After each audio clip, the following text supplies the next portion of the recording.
So in this video I want to help you plan your year, जिससे कि आपके जो सपने हैं वो सिर्फ सपने ना रह जाए, वो रियलिटी में बदल पाए। And I am very glad to have a volunteer from our WhatsApp community, जिनकी मदद से हम ये प्लान बनाना सीखेंगे। उन्होंने हमसे रिक्वेस्ट की है कि उनकी आइडेंटिटी रिवील ना करी जाए, इसीलिए हमने उनकी शक्ल ब्लर कर दी है एंड नाम चेंज कर दिया है। Step number 1 is to write down your problems. And लिखने का ये फायदा होता है कि एक बार जब आपको आंखों के सामने चीजें दिखने लगती है तो आपको तुरंत क्लैरिटी आना शुरू हो जाती है। यू आर 21 ईयर्स ओल्ड, बराबर, and you are an MBBS student, Yes. Third year. Okay, now I want a list of things that you have in mind कि क्या क्या करना है। आई थिंक आपने मुझे लिख के भेजा था, but it be good to go over that list again. So in career what can we put? We can put prepare for exams, Yes. Prepare for exams and be conceptually strong. which is public service exam. अभी income में मेरे को बताओ, so you are dependent on pocket money, is it? Yes. तुम्हारा ऐसा मन किया है क्या कि कभी हमारे पास खुद के पैसे आने का भी कोई जरिया होना चाहिए? I have tried many YouTube channels, many Insta channels. Currently, I have one Insta page which I am working on that is related to NEET PG MCQs. I started it recently, 15 days back. I have इनमें से किसी से भी पैसे बने हैं? नहीं sir, उतना पहुंचा ही नहीं आगे। अभी ट्विटर पे भी एक बनाया था, तो उस पे 1.3 के फॉलोअर्स हुए थे, बट उसके आगे घर में इमरजेंसी आ गई थी, तो 1 महीना एक्टिव नहीं था मैं। तो फिर बाद में रीच कम आने लगी। तो अगर हमको सपोज 2026 में कोई एक नया इनकम स्ट्रीम शुरू करना है तो कहाँ से शुरू करना चाहिए? What do you think we should write? अभी सर इनकम स्ट्रीम के लिए तो डायरेक्ट इनकम स्ट्रीम तो नहीं पता है मुझे, बट यही सोशल मीडिया ही कर सकते हैं। Okay, so we need to plan, or maybe we can just write start a side business, right? Okay. Health में I think you said कि body बनानी है. क्योंकि मैं थिन हूँ बहुत ही। Okay, become muscular. Okay. Relationship. Sir यही कि ज्यादा लोगों के साथ रिलेशनशिप्स बनाने, फ्रेंडशिप्स अच्छी बनानी है। make more friends. Okay, personal growth. So personal growth में क्या लिख सकते हैं? What is it that you want to focus? अगर आप भी मेरे YouTube वीडियोस में फीचर होना चाहते हैं, अपनी प्रॉब्लम्स डिस्कस करना चाहते हैं, तो you will find a form link in the description box, जिसको भर के आप अपनी प्रॉब्लम हमें बता सकते हैं। We can review and get back to you. अभी के लिए हमारा प्लान है सिर्फ 3 वॉलंटियर्स लेने का। Later on we may decide to open it for more people. मेरा एक इंस्टा पे चैनल भी है जहाँ पे मैं ये तबला बजाता हूँ, तो उसमें भी अभी रिसेंटली कंसिस्टेंट नहीं हूँ, तो उसमें भी करना है। Become better at tabla playing. The next step would be to turn them into goals, and goals have to be specific. एक बेसिक गोल है अपने पास। The next step is to make it more specific. तो ये generally मैंने देखा है लोगों को नहीं पता रहता है। मुझे खुद भी बहुत लेट लाइफ में समझ में आया है कि हम बस सपने देखते हैं, बट अगर उस सपने को हम क्वांटिफाई कर पाए, स्पेसिफिकली बोल पाए या लिख पाए, then we are much more clear कि हमको क्या अचीव करना है। तो एक एक करके हम हर एक कैटेगरी में ना थोड़ा स्पेसिफिक चीजें करने की कोशिश करेंगे। For example, if I want to prepare for CMS exam, तो मुझे बताओ कि सीएमएस एग्जाम किस ईयर का? 27 में एग्जाम देंगे या 2028? अगर फाइनल ईयर के मेरे रिजल्ट्स अगर 27 के एग्जाम के अगर पहले आ जाते हैं, तो आई कैन गिव 27 का एग्जाम, एंड इफ पहले नहीं आते तो I will have to give 28 का एग्जाम इंटर्नशिप के बाद। ओके, तो हम मान के चलते हैं कि इंटर्नशिप के बाद वाला है, ठीक है, या हम मान के चलते हैं कि पहले वाला है, to be safe. So you have to appear for CMS exam in 2027। Now is 2026। Career guidance से रिलेटेड मेरी हैंडबुक, सीवी की टेम्पलेट किट, मेंटरशिप प्रोग्राम्स वगैरह सब की डिटेल्स आपको डिस्क्रिप्शन बॉक्स में मिल जाएगी। And I am really confident कि आपको अपने करियर में इन सब चीज़ों की बहुत ज़्यादा मदद होगी। So please take them out before you finish this video. So you have 1 year to prepare. फिर अगर हम इनकम की बात करेंगे तो वी नीड, अभी सोशल मीडिया का तुमको शौक है, so use social media. What other ways I can try for side hustle? हाँ, okay, so this is interesting. तो सोशल मीडिया सिर्फ एक तरीका है। यू हैव टू रियलाइज कि आपके पास क्या क्या है करने लायक। There is a very popular method called the ikigai method. ये तुमने सुना है कभी? Ikigai book. हाँ, उसी बुक में है ये मेथड। मतलब आपको क्या करना पसंद है, क्या उसकी दुनिया में ज़रूरत है, क्या लोग उसके लिए पैसे देने को तैयार है, and plus is it good for the world. तो ऐसी चीज़ें जो कि इस प्लान को फॉलो करती है, तो ये ऐसा सुनने में बहुत ऐसा वेग लगता है, सुनने में क्लियर नहीं लगता है, बट जब आप लिस्ट बनाओगे, तो अभी हम नेक्स्ट स्टेप में वो करेंगे, तो जब आप लिस्ट बनाओगे तो आपको क्लियर होते जाएगा कि हमको क्या करना चाहिए। फिर हम ये फिगर आउट कर सकते हैं कि उसको सोशल मीडिया में कैसे डालें, फिर हम फिगर आउट करेंगे कि उसको अपने डेली रूटीन में कैसे डालें। तो we will come to this, our goal is to specifically figure out what do we need to do, and for that we will use a ikigai method. तो हमने शुरू किया था कि हमको कोई तो इनकम स्ट्रीम चाहिए, उससे हम थोड़ा और स्पेसिफिक हो गए कि अभी हमको अपना टॉपिक पता करना है, एंड कैसे पता करना है वो भी हमको मालूम है। Next is to become muscular. So becoming muscular is a very vague goal. We can say that we need to gain, let's say, 1 kg of muscle in, let's say, 3 months। तुम तो 21 ईयर्स के हो, तो ये और जल्दी भी हो सकता है, बट मिनिमम हम मान के चलते हैं कि 3 महीने में अगर आप रेगुलरली एक्सरसाइज करोगे तो 1 kg तो आपका वेट बढ़ना चाहिए ऑफ मसल। तो उसके लिए हम आगे क्या करेंगे, we will make a plan. Make more friends. Make more friends is actually a communication problem. अगर लोग तुमसे आके बात नहीं करते तो probably you can go and speak to them. Yes, sir, I do it. I go to them, I talk, and they talk back. The next time they don't talk.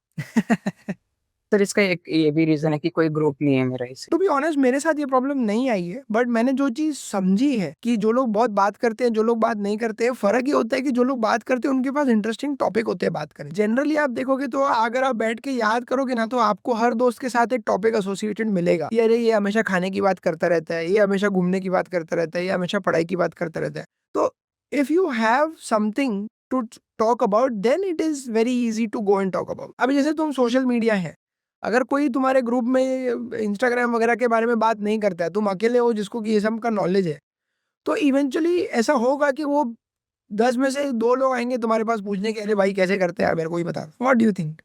Student था, ज्यादा पहचानता नहीं था, तो उसके साथ ऐसे ही रैंडमली बात कर रहा था मैं, तो पॉलिटिक्स की बात करने लगे, तो उसका भी सेम इंटरेस्ट, तो मेरा भी वही इंटरेस्ट है, तो फिर वही वही वो भी वही बोला कि किसी को पसंद नहीं है पॉलिटिक्स से बात करना, अच्छा हुआ तो तुम ही गया।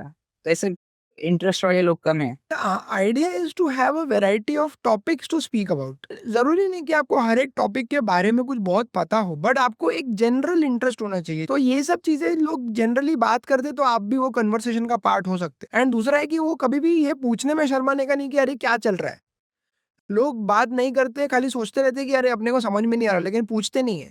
बट ये जो 2-3 शब्द है ना, इससे बहुत फायदा होता है। Okay, so the next goal is to learn to play tabla, become better at tabla playing. ये नहीं सोचेंगे कि कंसिस्टेंट रहना है, हम ये सोचेंगे कि हमको एक म्यूजिकल पीस आना चाहिए है, तो हम उतना सीख लेंगे तो हमारा शौक पूरा हो जाएगा। तो अभी तक हम लोग ने जो वेग चीजें सोची थी कि एग्जाम के लिए प्रिपेयर करना है, पैसे कमाने पता नहीं कैसे करना है, मस्कुलर बनना है, now we have become a little more specific. Next step is to plan things. And planning की एक खास बात आपको याद रखनी है कि it has to be practical and it has to be proof based. Proof based से मेरा मतलब है कि आपके नॉलेज में कोई ना कोई ऐसा प्रूफ होना चाहिए कि आप जो भी प्लान बना रहे हो उससे आपको डिजायर्ड रिजल्ट मिलने वाला है। Next we will make a plan. तो जहां तक प्लान की बात आती है, प्लान के बारे में हमेशा 2 चीजें याद रखनी होती है। One, that it has to be practical, यानी कि आपको वो करने को जमना चाहिए। And second, it has to be proof based, यानी कि किसी और ने ऐसा करके रिजल्ट लाया होना चाहिए। प्रूफ चाहिए अपने को कि किसी और ने किया है तो हम वो कॉपी करेंगे तो वो होना चाहिए, एंड वो आपको भी कॉपी करने को जमना चाहिए। That is the main criteria. तो मुझे बताओ कि सीएमएस का एग्जाम अगर लोग प्रिपेयर करते हैं तो what is the general plan they follow? उसका भी नीट पीजी के जैसा ही होता है, बट लेवल थोड़ा सा कम होता है। उसके भी कोचिंग क्लास होते हैं क्या? पर यही मैरो प्रेप, ओके। उसके सेपरेट कोचिंग क्लासेस तो मैंने नहीं सुना है कभी, ओके। बट यही होता है मैरो प्रेप वगैरह। ओके। तो बेसिकली नीट जिसके लिए आपको ज्वाइन करना होगा मैरो, एंड हम दिन में कितना टाइम दे सकते हैं, अभी 1 साल है और नीट प्रिपरेशन आप ऑलरेडी कर रहे हो, तो इसके लिए कुछ अलग से प्रिपेयर करने की जरूरत नहीं है।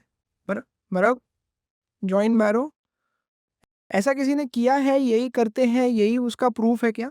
मतलब यही करना होता है या कोई कुछ अलग करना होता है? मैंने नहीं, ज्यादा लोग नहीं देते ये, तो उतना ज्यादा नहीं पता है मुझे।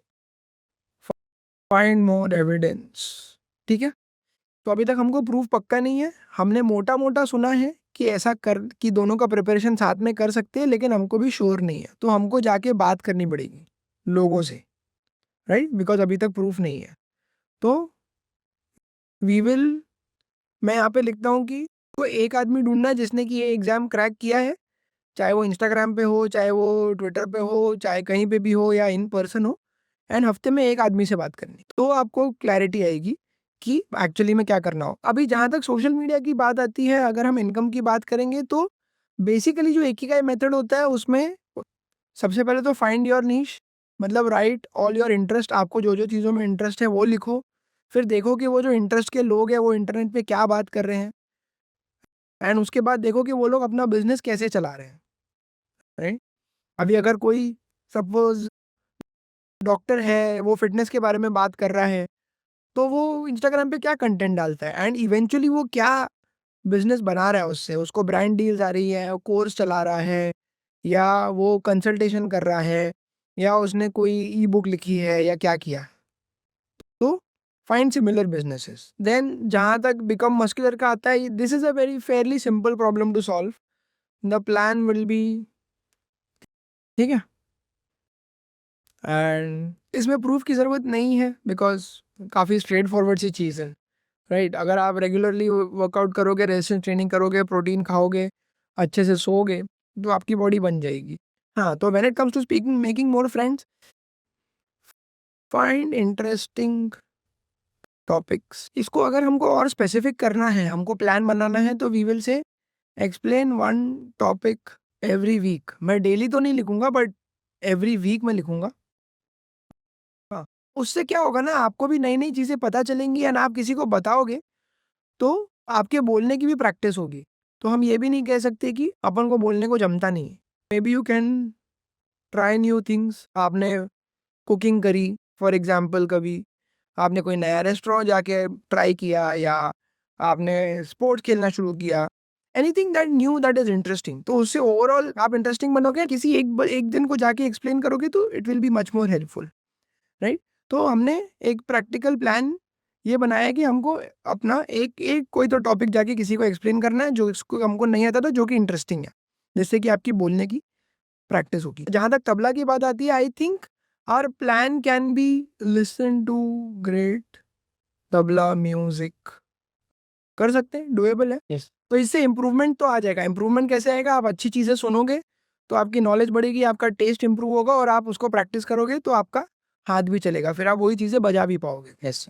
ये प्लान है जो कि फॉलो हो सकता है। तो अपने प्लान को सक्सेसफुल बनाने का नेक्स्ट स्टेप इज कि आप ऐसी आदतें डालिए जो कि आप डेली बेसिस पे कर पाएं, जिससे कि आप अपने प्लान को आगे बढ़ा पाएं। मैं आदतें इसलिए कह रहा हूं क्योंकि हम जनरली जीवन में जो भी चीजें चाहते हैं वो तुरंत मिलने वाली चीजें नहीं होती हैं। The next part of the system is कि आप इसको अपने डेली रूटीन में कैसे डालोगे। तो यहाँ पे हम लिखेंगे कि हम उसको अपने, जो अपन सुबह 7-8 बजे उठते हैं या 10 बजे उठते हैं, जब भी तुम उठते हो, से लेके सोने के बीच में इसको हम स्पेसिफिक टाइम देंगे कि ये टाइम पे हम ये करेंगे, इस दिन पे करेंगे, जिससे कि हमको रफ आइडिया रहे कि ये मेरा वो चीज़ करने का टाइम है। फॉर एग्जांपल, मेरे लिए जिम जाने का टाइम है सुबह 6 बजे, मेरे लिए सोने का टाइम है 11 बजे। उसके बीच में मेरे लिए अगर मुझे तबला बजाना है या मुझे यूट्यूब वीडियोस बनाने हैं फॉर एग्जांपल, तो वो मेरा टाइम है शाम को 8 बजे से 9 बजे तक, ऐसे। तो अभी हम इसको पूरे दिन में डिवाइड करेंगे एंड हम उसको एक स्पेसिफिक टाइम देंगे। तो मुझे बताओ कि अगर सपोज तुमको मैरो और इसके लिए प्रिपेयर करना है, तो तुम कहाँ से टाइम निकालोगे? After lectures and classes तो एग्जैक्टली टाइम देना पड़ेगा, 12:30 बजे, 1 बजे, 2 बजे, at 4 p.m. 4 PM to. तो उसके लिए कितना टाइम देना? एग्जाम के लिए प्रिपेयर कर रहे हो, जरूरी भी है। I think 4 PM to 6 PM तो करना चाहिए। 4 PM to 6 PM Monday to Saturday कर सकते हैं, कर सकते हैं। या ऑलरेडी लग रहा है कि बहुत ज्यादा दो? नहीं, 4 to 6 कर सकते हैं एंड उसके बाद नाइट में भी कर सकते हैं। हाँ ठीक है, अपन देखेंगे उसके लिए टाइम है क्या या ज़रूरी है क्या, that we will see. Okay, तो अभी के लिए हम 4 to 6 PM Monday to Saturday, Sunday is free. Okay, तो अभी मुझे बताओ कि ये जो एक्सरसाइज है ये जनरली आपको एक ही बार करनी होती है। तो इसको करने के लिए एक ही बार टाइम निकालना है कि फाइंड माय इंटरेस्ट। तो इसको हमको एक दिन और एक टाइम देना पड़ेगा, लेट्स से संडे। तुम सबसे ज़्यादा तुम्हारा दिमाग कब चलता है? पर उसके लिए फिर ये भी लगेगा ना, क्या? इन्वेस्टमेंट्स वगैरह। ऐसा नहीं होता, दुनिया ऐसे नहीं चलती। तुमको कोई जस्ट इनिशियल स्टार्टिंग में नहीं, स्टार्टिंग में भी नहीं, आई टेल यू, ठीक है। तो the idea is to use first you start giving some value. तुम लोगों के पास कोई एक चीज उनको फ्री में ऑफर करोगे जो कि बहुत अच्छी है, तो लोग ऑटोमेटिकली तुमको पैसे देंगे। ये तो मैंने पर्सनली ट्राई किया है, ये तो मुझे मालूम है, राइट। तो संडे को लेट्स से अगर तुम सुबह उठ के लेट्स से 10 AM से लेके 1 PM 3 घंटे we will only do research में हम क्या क्या करेंगे, वी विल, तो इतना भी अगर हम एक बार में कर लेंगे तो भी अपने लिए काफ़ी है। हमको खाली ये मेक श्योर करना है कि संडे को उठ के 10 बजे से 1 बजे तक हम रिसर्च करेंगे। So now this is something which you can put on the calendar and do ये संडे या नेक्स्ट संडे या जब भी। जिम के लिए सबसे इम्पोर्टेंट इज टाइम। तो तुम कितने बजे से कितने बजे तक जाने का टाइम निकाल सकते sir I can go in evenings, हो? Evening time 6 to 7। 6 to 7, 6 to 7 is too less. It has to be let's say 6:30 to 8 PM. 4 दिन बहुत हो गया, इससे ज़्यादा करने का जरूरत ही नहीं, राइट। फिर उसके बाद में और हमको क्या करना था, explain one topic to your friend every week. तो ये तो आप किसी भी रैंडम टाइम पे कर सकते हो, just that you have to make sure that you study one topic every week, which is not actually very difficult to do. And lastly personal growth में हमको तबला सीखना था, अगेन इसके लिए हमको टाइम लगेगा। तो टाइम क्या देंगे इसको, सैटरडे को, कैसे Saturday 9 PM to 10 PM, and then we can do Sunday 1 PM to 2 PM। तो ये time is dedicated to tabla. You can put it every week, हो पाया या नहीं हो पाया अलग स्टोरी है, but we can put it every. चलिए। So the next list we will make is of the obstacles and limitations जो कि हमको पहले से ही पता है कि हम फेस करने वाले। Now जब ये प्लान बन जाता है, the next part of the puzzle is to find out कि हमको कौन कौन सी चीजें पहले से परेशान करेंगी जिससे कि आप उसके लिए प्रिपेयर्ड रहें। तो when it comes to preparing for exams, obstacle and limitation would be, let's say, would be too much syllabus। तो उसके लिए आप पहले से प्रिपेयर हो सकते हैं, that you have to prioritise your topics. क्योंकि अगर आपको पहले से पता है क्या प्रॉब्लम होने वाली, जैसे गाड़ी चलाते हैं वैसे अपने को पता रहता है कि सामने स्पीड ब्रेकर आने वाला है, तो आप पहले से स्लो हो जाते हैं। वैसे अगर आपको पता है कि आगे क्या प्रॉब्लम आने वाली है तो आप उसके लिए पहले से प्रिपेयर हो सकते हो। तो too much syllabus is one problem and उसका इमीडिएट सोल्यूशन इज आपको जो इंपॉर्टेंट टॉपिक्स है वही पढ़ने हैं, हर फालतू की चीज नहीं पढ़नी। When it comes to social media, your first big problem will be staying consistent, जैसे कि अपन ने पहले ही बोला था, staying consistent, finding good idea. So इसका हम इमीडिएट सोल्यूशन यही निकालेंगे दैट, मतलब हम पहले तो ये पक्का करेंगे कि हम 3 महीने कंसिस्टेंटली कुछ तो कर रहे हैं, एक बार देखेंगे रिजल्ट क्या आ रहा है, फिर उसको इम्प्रूव करेंगे, फिर वापस से रिपीट करेंगे। तो staying consistent is the main problem जो कि आने वाली है। इतना सब प्लान बनाने के बाद में भी वी नो कि it is going to be a problem. When it comes to health, tiredness, laziness is a real problem. Solution is we will go to gym। अगर हम ये एटीट्यूड से करेंगे तो अपना काम हो जाएगा। Next, study one topic every week. It may be very difficult to find, you may not find friends to speak, आपके पास लोग नहीं आ रहे हैं, तो लर्न। मेरे को याद है मेरा एक सीनियर था, वो हम लोग को लेके जाता था पकड़ के हॉस्टल के सारे कमरों में और बोलता था सबको अपना नाम मत। वो उसका रैगिंग करने का तरीका था। वो उस टाइम पे हम लोग को लगता था कि अरे ये क्या पागल है, ऐसे क्यों करता है, हम लोग बहुत झगड़ते थे। फिर बाद में समझ में आया कि वो बहुत काम का था, बिकॉज वो एक सेशन के बाद ना सबको आपका नाम मालूम है, गाँव मालूम है, कहाँ से आते हो, क्या करते हो, सब मालूम। तो वो जो फियर होता है ना लोगों से बात करने का, एक बार वो निकल जाए ना तो फिर आप लोगों से फ्रिक्वेंटली बात कर पाते हो, वो भी फिर आपसे बात करने में इंटरेस्ट दिखाते हैं, एंड फिर आपको लोगों के पास जाने की जरूरत नहीं पड़ती, बस आपका पर्सनैलिटी ऐसा रहता है कि लोग आके आपसे बात कर। एक और तरीका हो सकता है कि give more answers in class, then personal growth become better. Tabla first limit, तुम्हारे पास तबला है क्या? हाँ है, बट अच्छी कंडीशन में नहीं है। तो first obstacle would be to get tabla repaired. Answer उसका वो सीजन के हिसाब से वेरिएशंस होते रहते हैं, तो बेसिकली मैं उतना प्रोफेशनल नहीं होती वो सब ट्यूनिंग कर सको पूरा। तो you have to get it repaired और फाइन ट्यून। तो सबसे पहले तो वो करना है, इसके पहले कि हम बाकी चीजें फॉलो करें। तो अभी ये सेक्शन में हमने पहले से ही देख लिया कि हमको क्या क्या प्रॉब्लम्स आने वाली हैं, तो हम उसके लिए पहले से ही तैयार है। तो वो एक्सक्यूज जो आज जो अपने मन में आता है, हमने पहले से ही उसको गायब कर दिया। नेक्स्ट हो सकता है कि ये सब प्लानिंग के चक्कर में हम ये भूल ही जाए कि हमें इन दी एंड रिवॉर्ड क्या मिलने वाला है। So it is very important to write down the reward कि हम ये सब मेहनत कर क्यों रहे हैं, एंड रिवॉर्ड ही वो चीज है जो कि हमको मोटिवेटेड रखता है। Now the next thing is कि ये सब करके हमको क्या मिलने वाला है, वो रिवॉर्ड हमको यहाँ पे लिख के रखना है, जिससे कि हमको बाद में याद रहे। हमको ये नहीं भूलना चाहिए कि हम ये सब क्यों कर रहे हैं। तो फॉर एग्जाम्पल अगर हम एग्जाम दे रहे हैं, हमें पब्लिक सर्विस एग्जाम देना है, तो you will get a permanent government job, बराबर। So that is not my ultimate goal. It is for only 26, 27. Okay, तो मतलब why do you want to give a public service exam? Eventually क्या होने वाला है? But eventually I want to give UPSC, so I'll get time and money both. मतलब respect and money कह सकते हाँ, इवेंचुअली यूपीएससी में जाना है ना, तो इसलिए अगर यहाँ पे मैं सेंट्रल गवर्नमेंट के अंदर जाऊंगा तो वहाँ पे फिक्स्ड आवर्स रहेंगे, तो मुझे आगे के लिए टाइम मिलेगा एंड रिसोर्सेज के लिए मनी भी मिलती। तो this is by far the biggest reward जिसके लिए आप काम कर रहे हो। ये सारी जो आपको चीजें 10 साल के बाद मिलेंगी, उसकी प्रिपरेशन यहाँ से शुरू होती है कि 2026 2027 फिर आपको सीनियर से पता करना है कि प्लान क्या बनाना है, फिर आपने जो टाइम लिखा है उस टाइम पे वो चीजें करनी है, जो आने वाले ऑब्स्टिकल्स है उनको पहले से देख के उनको ओवरकम करना है, एंड फिर लास्ट में जो आपको फायदा मिलेगा वो ये है जिसको कि आप लाइफ लॉन्ग एंजॉय करो। नेक्स्ट, जहां तक हम इनकम करेंगे, वी विल राइट कि अगर आपके पास एक्स्ट्रा पैसे आ गए स्पेशली स्टूडेंट लाइफ में, तो you will get financial freedom. So after you build more muscle, you will I think gain more confidence. Eventually you will have a healthy group of friends who can also be colleagues. मतलब basically अगर आप लोगों से बात करना सीख जाओगे तो ना कि सिर्फ आपको ये उसमें काम आएगा दोस्त बनाने में, but overall it will also help you in getting your job, telling people की काम कैसे करना है। अभी आज आप जूनियर हो, कल को आप सीनियर बनोगे, मैनेजर बनोगे, कुछ भी बनोगे, तो इन ऑल दो situations it will go and help you. And tabla playing will, I will say it will give you relaxation. So this is the reward जिसके लिए हम काम कर रहे हैं कि हमको तबला फाइन ट्यून कराना है, हमको सैटरडे संडे 2-2 घंटे उसको देने हैं, हमको अच्छे तबला प्लेयर्स को सुनना है, फिर खुद बजा के देखना है, हमको चूज करना है कि कौन सा म्यूजिक भी सुनना है। ये सब मेहनत करने के बाद का जो रिवॉर्ड है वो है कि आपको मिलेगा peace of mind. And the last step of this whole process is your 90 day review. 90 days यानी कि 3 महीने टू फाइंड आउट हमने ये सब चीजें करी कि नहीं करी। तो for that we have a separate column जहाँ पे हम अपने आप को सवाल पूछेंगे कि क्या हमने सच में पढ़ाई करी। We will write the answer here. फिर ये आंसर लिख के हमको पता चलेगा कि नहीं हमने नहीं करी, तो फिर आप ब्लेम नहीं कर सकते कि क्यों नहीं हुआ। The next step would be to make a plan which is more practical. अगर 4 से 6 नहीं कर सकते तो 4 से 5 तो करे, हफ्ते के 6 दिन नहीं कर सकते तो 4 दिन करे, बट बहुत दूर का सोच के बहुत कम करके दुखी होने से अच्छा है जो कर सकते हैं वही प्लान बनाए। फिर उसके बाद हैव यू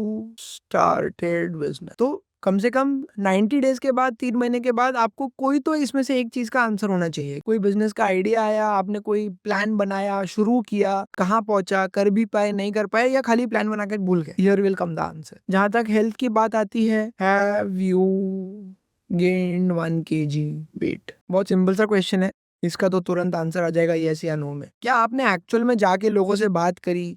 क्या आपने एक्चुअल में 10 लोगों को अपना नाम बताया? एंड क्या आपका ग्रुप एक्सपैंड हुआ? क्या आप लोग 6 लोग के अलावा और उसमें 2 लोग 3 लोग रेगुलरली जुड़ गए हैं? क्या आपने लोगों को इनवाइट किया कि चलो यार मेरे साथ घूमने चलो, खाने चलो, पिक्चर देखने चलो, पढ़ाई करने चलो, जो भी? क्या आपने एक्चुअल में ये किया? एंड अगर नहीं किया तो फिर आप यहाँ पे लिखोगे कि हमने नहीं किया, तो फिर उसमें कोई डाउट नहीं है कि चीजें बदली नहीं। एंड क्या मैंने एक्चुअली एक नया पीस बजाना सीखा? और क्या मैं एक्चुअली उसको किसी को सुना सकता हूँ? उसको और इंटरेस्टिंग बनाने के लिए डिड आई रिकॉर्ड? तो ये सारे चीजों के जब आप आंसर लिखोगे तो आपको समझ में आएगा कि हाँ, मतलब मेहनत तो अपन ने करी है। एंड मैंने 5 कैटेगरीज ली हैं, बट जरूरी नहीं कि आप पांचों पे एक साथ काम करना शुरू कर दो। You can start with most important one. For example, अगर आपके लिए पढ़ाई आज के टाइम में मोर इंपॉर्टेंट है तो हम सबसे पहले करियर से शुरू करेंगे। जरूरी नहीं कि हर चीज को एक ही साथ करेंगे। फिर next most important is income, तो फिर हम इनकम पे आ जाएंगे। उसके बाद में अगर हेल्थ सबसे ज्यादा इंपॉर्टेंट है तो फिर हम हेल्थ पे आ जाएंगे। तो ऐसा जरूरी नहीं है कि सब चीजें एक साथ करनी है, 3 या 4 चीजें एक साथ लेके भी यू कैन डू। तो this is basically the plan that I wanted to share with. अब आप मुझे बताइए कि इज दिस प्लान यूजफुल? क्या आपको ऐसा लगता है कि ये चीज फॉलो करके कोई मतलब है, और is it too theoretical? Is this something that you will recommend to your friend? हाँ sir, it's not too theoretical, तो किया जा सकता है एंड इससे फायदा ही होगा। अभी जो कंडीशन है उससे तो बेटर ही होगा। वो किसी भी स्टेज में, या करियर के हो या फिर हेल्थ के हो, जो भी होगा इससे भी बेटर ही होगा इस प्लान के अकॉर्डिंग। मतलब ये टेक्निक तुमको लगता है कि फॉलो कर सकते हैं, या ये सिर्फ सुनने में अच्छा लग रहा है, यूट्यूब वीडियो में अच्छा लगता है, बट एक्चुअल में करना पॉसिबल? हाँ नहीं सर, पॉसिबल है। ऐसा हो सकता है कभी कभी कि पूरा जो शेड्यूल है वो पूरा नहीं कर सके, बट उससे आधा थोड़ा तो कर सकते हैं। कभी-कभी कुछ मिस हो जाए बट कर तो सकते हैं। तो तुम मतलब पर्सनली पहले भी चीज़ें प्लान बना के करते थे या तुम्हारे दोस्त हैं जो करते थे या अभी तक ऐसा कभी किसी ने किया ही नहीं? प्लान बना के करते थे बट आज ऐसा नॉट रिटन कि इतना स्पेसिफिक नहीं बनाया था कभी। हुँ। तो आई थिंक स्पेसिफिक चीज़ें बनाने से हेल्प तो होती है, ये तो मेरा पर्सनल एक्सपीरियंस भी है, इसके ऊपर काफ़ी साइंटिफिक एविडेंस भी है। अगर तुम जाके रिसर्च आर्टिकल्स, जर्नल्स पढ़ोगे, तो तुम्हें पता चलेगा कि काफ़ी एविडेंस है ये सब चीज़ें एंड बहुत सारे लोग हैं जो कि बहुत सक्सेसफुल है, जो कि इतने ही डिटेल इनफैक्ट इससे कहीं ज़्यादा डिटेल में प्लान करते हैं। सो आई होप इस वीडियो से आपको वैल्यू मिली होगी अगर आप पेशेंस रख पाए हैं उसको यहाँ तक देखने का एंड मुझे कमेंट्स में ज़रूर बताइएगा कि आपने कौन सी चीज़ प्लान करी फिर धीरे-धीरे उसको सक्सेसफुली अचीव किया। अगर आप जानना चाहते हैं कि अपनी इंटर्नशिप में कौन-कौन सी चीज़ें सीखना अति आवश्यक है, तो आप मेरा ये वीडियो ज़रूर देखिएगा।